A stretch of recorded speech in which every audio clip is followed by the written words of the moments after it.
Hey everyone, thanks for tuning in today. It's good to be back. And for those of you who don't know, we've just moved house and we're in a new location, and we're really blessed and excited for this new chapter. Hence the reason for the different background and the change of scenery here. Bear with us, bear with me as we try to work out the technical details of making a presentable video. I know it's pretty rudimentary as it is. I'm no techie, but with the lighting and all the issues and everything else. So if you're a tech person, you want to help out with that, please let me know. I'd love to get some input. Easter is in 2 weeks away, so hope you can come out to Easter, and please invite someone out who maybe doesn't go to church all the time, and they can come along for an Easter celebration, hear a message about Christ and the risen Lord and what that means. And it should be a good time. It's 2 weeks away. We'll be meeting at the Beacon Hill Hall at 10 a.m. So hope you can join us for that. We're picking back up into Luke's Gospel, and today we're in chapter 8, looking at verses 22 to 25. And it's a story of Jesus calming the storm. It's a familiar story, and I'm just going to walk us through it and look at the exposition and the context of this passage. And I'm really blessed and excited for what God has for us. But I want to begin by sort of posing a question. Would you say that we live in a parallel universe? That we are, in fact, straddling two worlds? Most of us don't think of it that way. And I'm certainly not talking about Hollywood movies like Inception or Matrix or one of those, or, that's not what I'm referring to. But the Christian does live in two worlds: the material world and the spiritual, the eternal and the temporal. This world that's run by the God of this age, and the kingdom of heaven that's ruled by Jesus. We live in both realms. And this is the constant challenge we struggle with day by day. We've got 1 foot in this world and 1 foot in that world, and we're pulled in both directions. Our flesh craves for the delicacies of this world, and our spirit longs for the things of heaven. The world beckons us to join the masses in pleasure pursuits, while the Spirit compels us to follow the will of God. And we struggle between two minds and two mindsets because we live in these two worlds.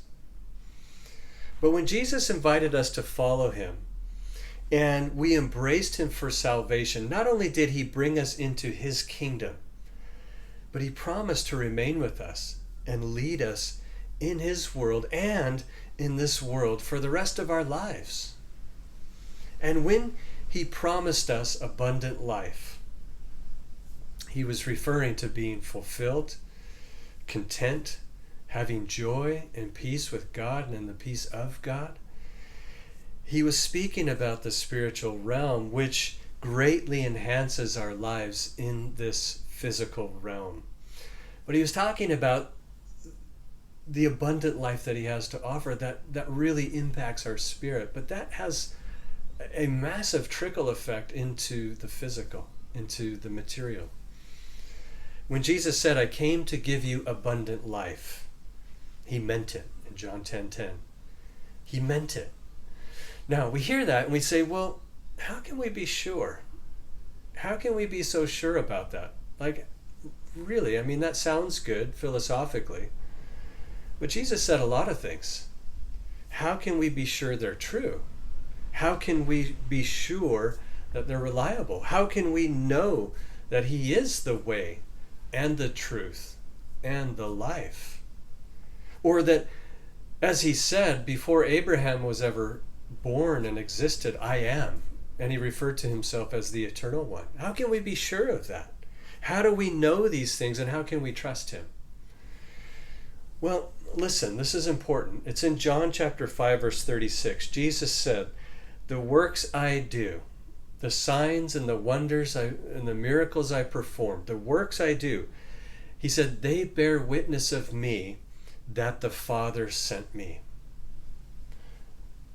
Jesus' miracles validate him.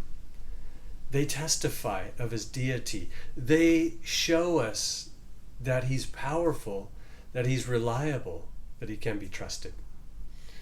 See, Jesus had made the remarkable claim of messiahship when he was in Nazareth, and we looked at this a little while back in chapter 4, verses 16 to 30.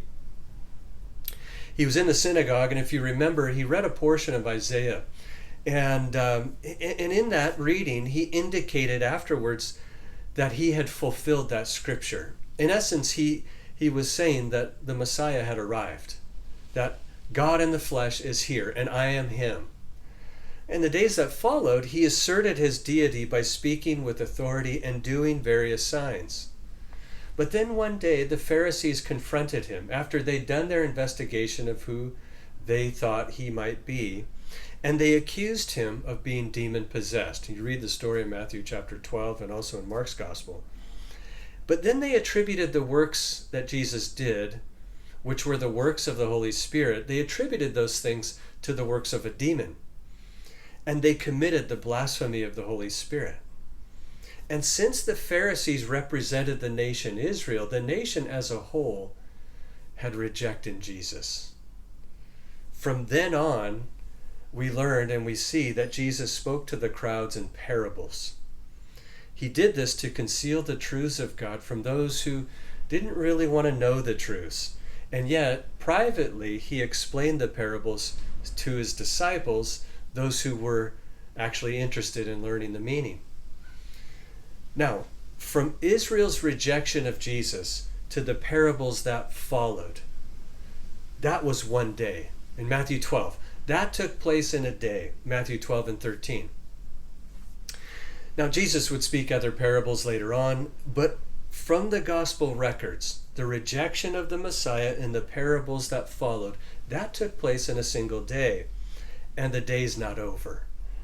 In Mark's account of Jesus calming the storm that we're going to look at here, Mark states that it was the evening of the same day. Now, since evening was the start of a new day back then, or for us, the start of a new day is midnight.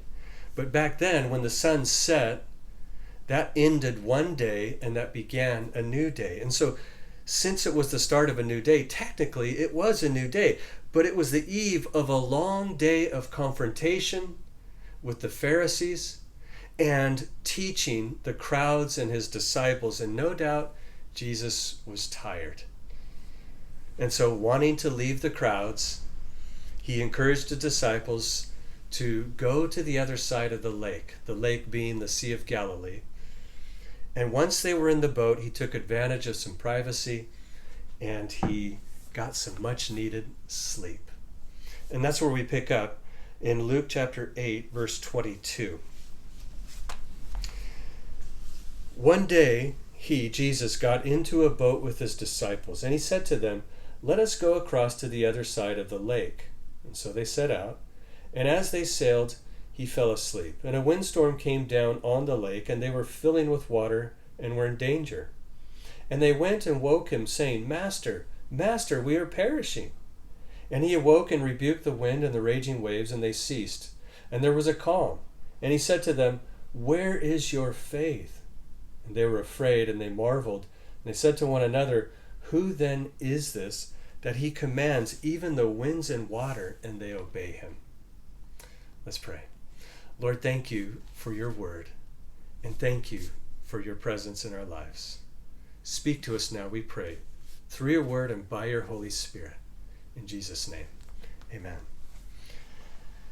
Now, Luke is letting us know here that he's transitioning to a new theme in his gospel. One day, he said. See, Jesus had been teaching about the importance of hearing his word and doing it, as far as Luke's account. As I said, Matthew and Mark, they spent a bit more time recording the parables of Jesus, and Jesus simply recorded the parable of the sower. Luke did. And in that parable, Jesus explained the importance of having a good soil heart, because such a person hears the word of God and does it. Luke 8, 4 to 15. And then he emphasized this by pointing out the logic of lighting a lamp and letting it shine. Nobody lights a lamp and puts it under the bed or covers it with something to conceal the light. They light a lamp to light up the room. That's what a child of God does when they've been enlightened by the Lord, when God has lit the light of their life. Verses 16 to 18. They're meant to shine, and they let their light shine by listening to Jesus and doing what he says. That's what the Lord has been explaining. Jesus then concluded in verses 19 to 21 by pointing out that his family are those who hear God's word and do it. Now, he wasn't slighting his biological family. He was simply saying that all are welcome to come to him, and all will be accepted as family as long as they hear his word and do it. That's who qualifies to be the family of God. Now, what this all amounts to is that following Jesus involves hearing God's word and living it out, which is the good life. It's the abundant life that Jesus promised. See, there's a massive disconnect in the Western church today. Many Christians, they view their Christian experience as a Sunday duty or a charitable offering. But there's so much more to it than that. It's walking hand in hand with Jesus every single day, receiving his love and forgiveness and acceptance and loving him in return, desiring to know his will, listening to what he's saying and endeavoring to do it, to carry it out.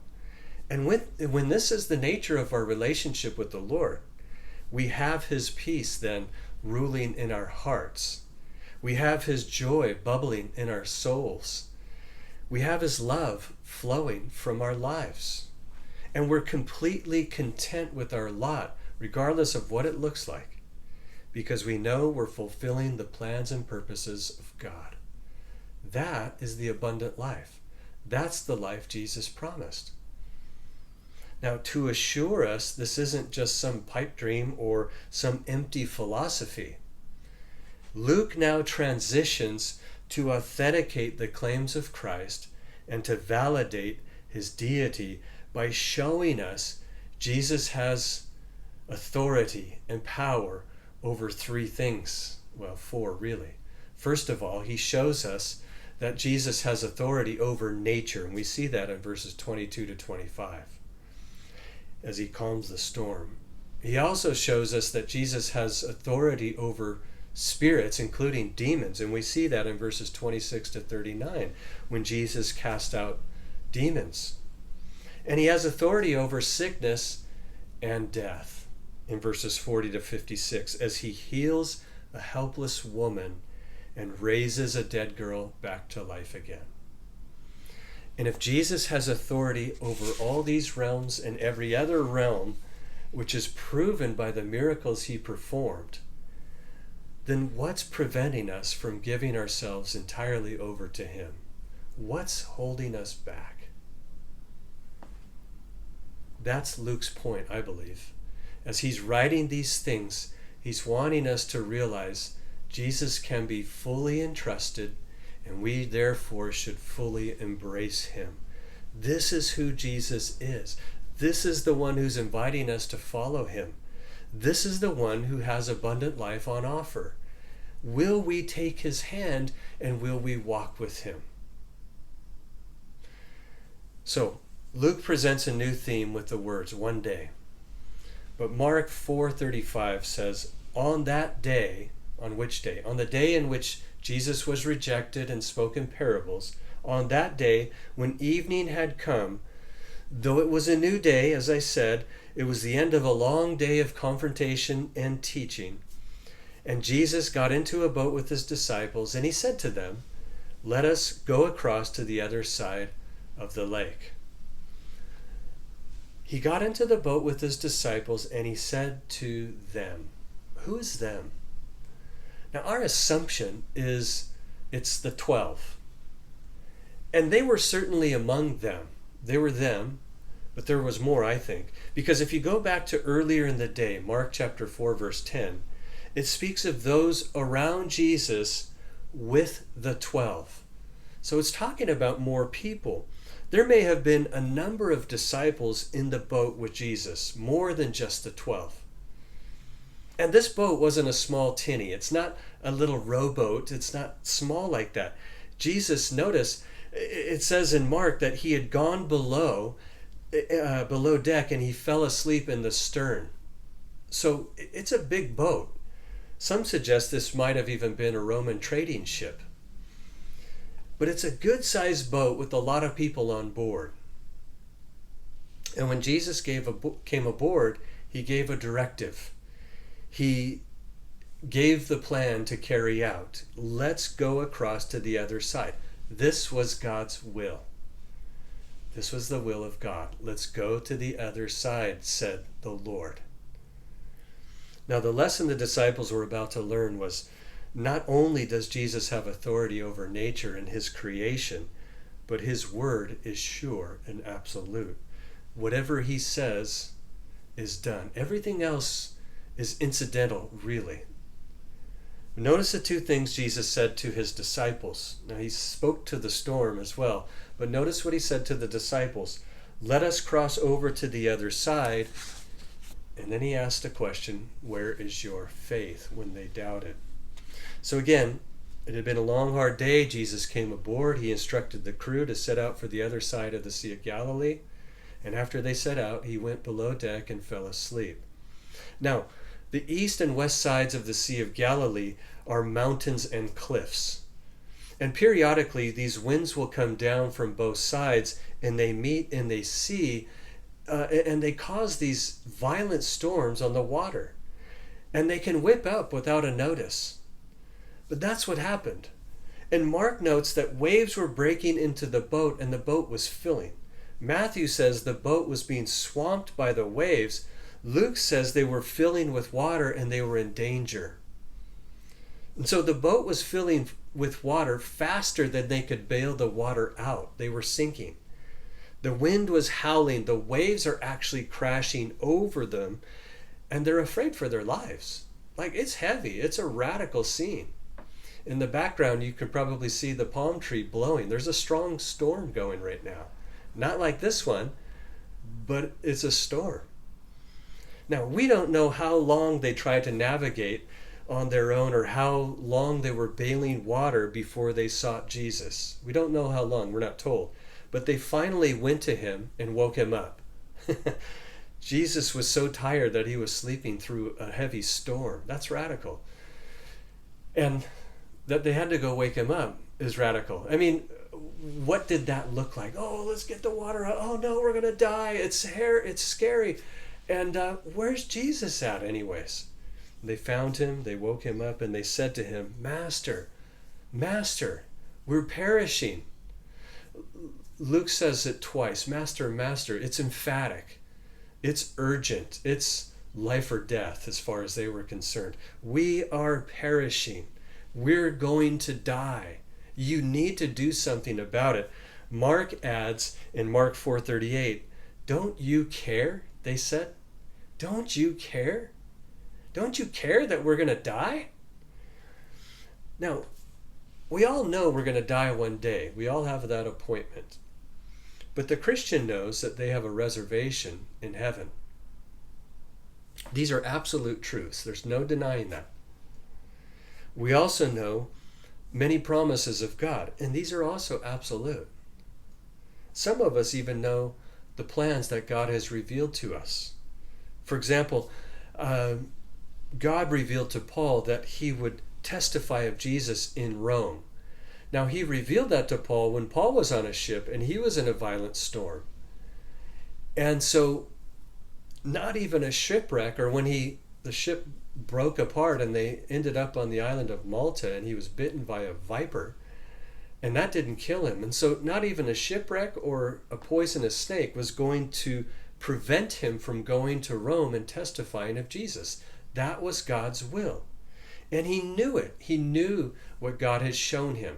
He knew that no matter what happened in the storm, no matter what happened afterwards, that eventually he was going to get to Rome and testify of Jesus. He had that assurance. He even told the guys in Acts 27:24, hey guys, Just stay on board. Let's ride this out. God has spoken to me. I know we're going to make it. Everything's going to be okay.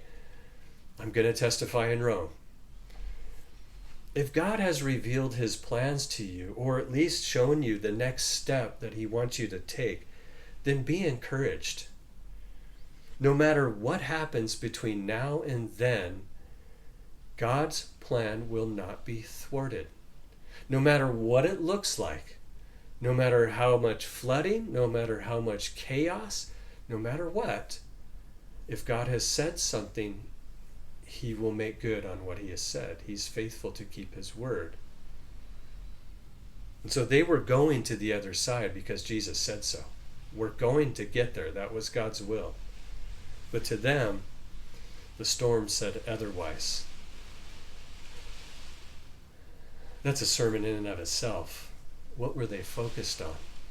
Well, obviously they were focused on their surroundings, and they lost sight of Jesus. They'd forgotten the Lord was with them. They'd forgotten who the Lord was, and they didn't really know, actually. What were they focused on? They were focused on their circumstances. They should have been focused on the Lord. But because of the storm, they even questioned Jesus' love and concern for them. Don't you even care? Have you ever asked God that? Don't you even care, God? I'm in this hospital because I was doing what you told me to do. Don't you even care? I've been pouring into this relationship and they're treating me like dirt. Don't you care? Ever asked that question? Now, after Jesus woke up, notice he rebuked the wind and the raging waves. Mark adds that he said to the sea, "Peace, be still." So he got up, he rebuked the storm. Now, the word rebuked is an interesting word. There's a whole bunch of things in what it means.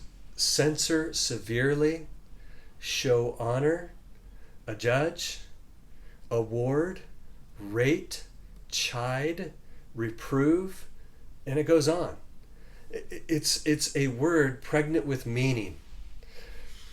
But what it's doing is a couple of things. What Jesus is saying and what Luke is letting us know in that he rebuked the storm, it's calling attention to wrongdoing and assigning responsibility. It's also describing an authority figure bringing a subordinate back into line. And so this storm was a subordinate to Jesus, but it might go deeper than that. From Mark's narrative, when he said, and he records Jesus saying, "Peace, be still," what he's saying is be silent or be muzzled. He's putting a muzzle on this storm. Now put all that together, and it's as if the prince of the powers of the air had sent this wind, and Jesus has muzzled it. It's quite possible this storm was a satanic attack. I can't be dogmatic on that. It could just be a natural storm that happened in and of itself because of our natural fallen world. But it very well could be a satanic attack as well. See, there's a legion of demons waiting on the other side of the sea, which is where they're headed. Now, they're not there necessarily waiting for Jesus, but they could see him coming. At some point, they recognized he's on his way. And it's quite possible they tried to stop him from getting there. Jesus would cast out that demon, which, by the way, referred to themselves as legion. There were many. And he sent them into the pigs, which ran off the cliff and into the water. So it's quite possible they're trying to prevent Jesus from getting over there. Jesus muzzled this storm, and he brought it back into its proper domain because he has authority over it. But there are no winds too strong, no waves too big that can stop the Lord Almighty. Jesus rebuked the wind and the waves, and they ceased, and notice it says there was a calm. The storm came to an abrupt halt. Imagine that.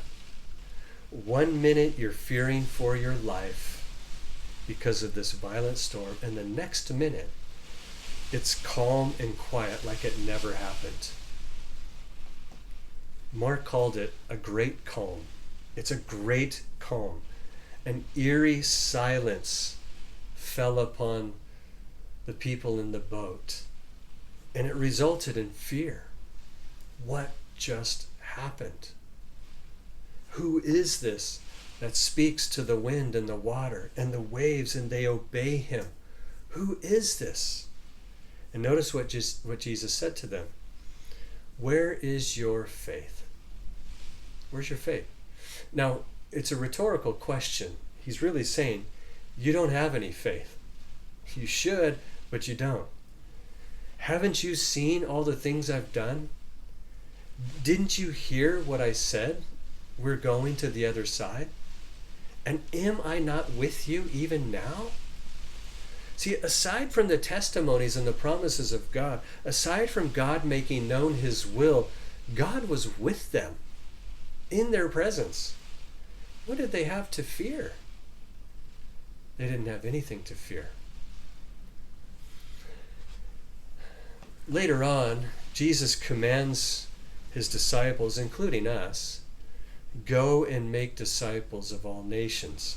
And lo, I am with you always, even to the end of the age.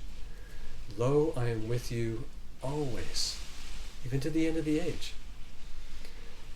Jesus is with you always. He said he would never leave us nor forsake us. Is there anything to fear? If God be with you, who can be against you? If God be for you, who can be against you? What have we to fear except to fear the Lord himself, the author and finisher of faith, the giver and taker of life, the miracle worker? Now, after this miracle, they were afraid and they marveled, and they said to each other, who is this that commands the wind and waves, and they obey him? Who is this? It revealed their ignorance of who Jesus is. I can't overstate the importance of knowing who Jesus is. Jesus said, I am. Before Abraham was, I am. I have always existed. I have no beginning or ending. I'm the Alpha and the Omega. He's the creator and the sustainer of life. He's the second person of the Trinity, the Son of God. He's God incarnate. He's the Word of God made flesh. He's Redeemer. He's Savior. He's the way. He's the truth. He's the life. He's the light of the world. He's the miracle worker. He's the lover of souls. He's the heir of God, and he's the co-heir together with us. He is Lord, and yet we call him friend, and he calls us friends. He cannot lie, and he doesn't change. His word is true, and his promises are sure. And he's always with us to the very end of the age. Who is Jesus to you? Well, this is what the Bible says he is, and I hope this is who he is to you. See, Jesus, who is the life, gave us life. He died as our substitute, and he rose as our victor. And the signs he did, especially the resurrection, testify of his authority and his ability to give abundant life. I want to conclude with this verse. It's in Deuteronomy chapter 4, verse 9. Moses is instructing the next generation who's about to enter the promised land. The previous generation who rebelled and wandered in the wilderness, they've died off, just as God said they would. And so 40 years have passed. The next generation has arisen, and they are keen and they are eager and they are ready to go in. And Moses gave the law again in Deuteronomy. That's what the book of Deuteronomy is. It's a reiteration, not so much a reiteration, but a second copy of the law, if you will, for this next generation. And this is what he said in Deuteronomy 4, verse 9. Only take care and keep your soul diligently. When you go into the land, take care and keep your soul diligently, lest you forget the things that your eyes have seen, and lest they depart from your heart all the days of your life. Keep your soul. Take care to keep your soul. Cultivate your relationship with Jesus. Walk with the Lord. Pray and talk to him. Read his word and let him talk to you. Wait upon him. Obey his word. Do what he says to do. Take care and keep your soul diligently. Because complacency, willful ignorance, that is an unwillingness to want to pursue anything with the Lord, and yet while at the same time professing Christianity. Complacency, willful ignorance, sinful living is failing to take care and keep our soul. It's failing to do that. It doesn't do it. The result is forgetting the testimonies of God, forgetting the things that we've seen God do in our lives and the lives of those around us. We forget. It's crazy to me, the children of Israel, when they were wandering in the wilderness, how they forgot the parting of the Red Sea, how they forgot the plagues that God poured out on Egypt and how God delivered the people from the Egyptian soldiers. It's crazy how they forgot that God provided supernaturally food on a daily basis for them. How they forgot God provided water from a rock. Because so often they're complaining and murmuring because they lost sight of the Lord, because they didn't take care to keep their soul. Now, they remembered these things, but they forgot the significance, and more importantly, they forgot the source of these signs and wonders. They forgot the one who did these things. Because when we forget the testimonies, they depart from our hearts, which means we no longer expect God to show up. That's what the Israelites did in the wilderness over and over again. Instead, fear grips us, anxiety sets in, and we take matters into our own hands. We go it alone without Jesus. And it's a terrifying prospect, isn't it? To try to live in a way that honors God without God. We can't do it. Without faith, it's impossible to please God.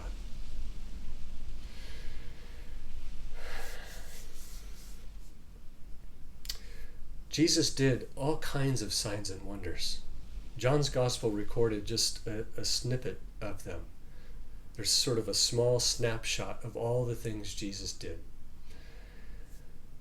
But they are enough to show us that Jesus has authority over all these realms: nature, spirits, sickness, death. Doesn't necessarily mean he's going to calm every storm, just as this storm hasn't let up. Doesn't mean that he's going to immediately erase a sickness that we have or prevent death from happening. Doesn't mean that he will do these things all the time. But he does do them at times when it's his will.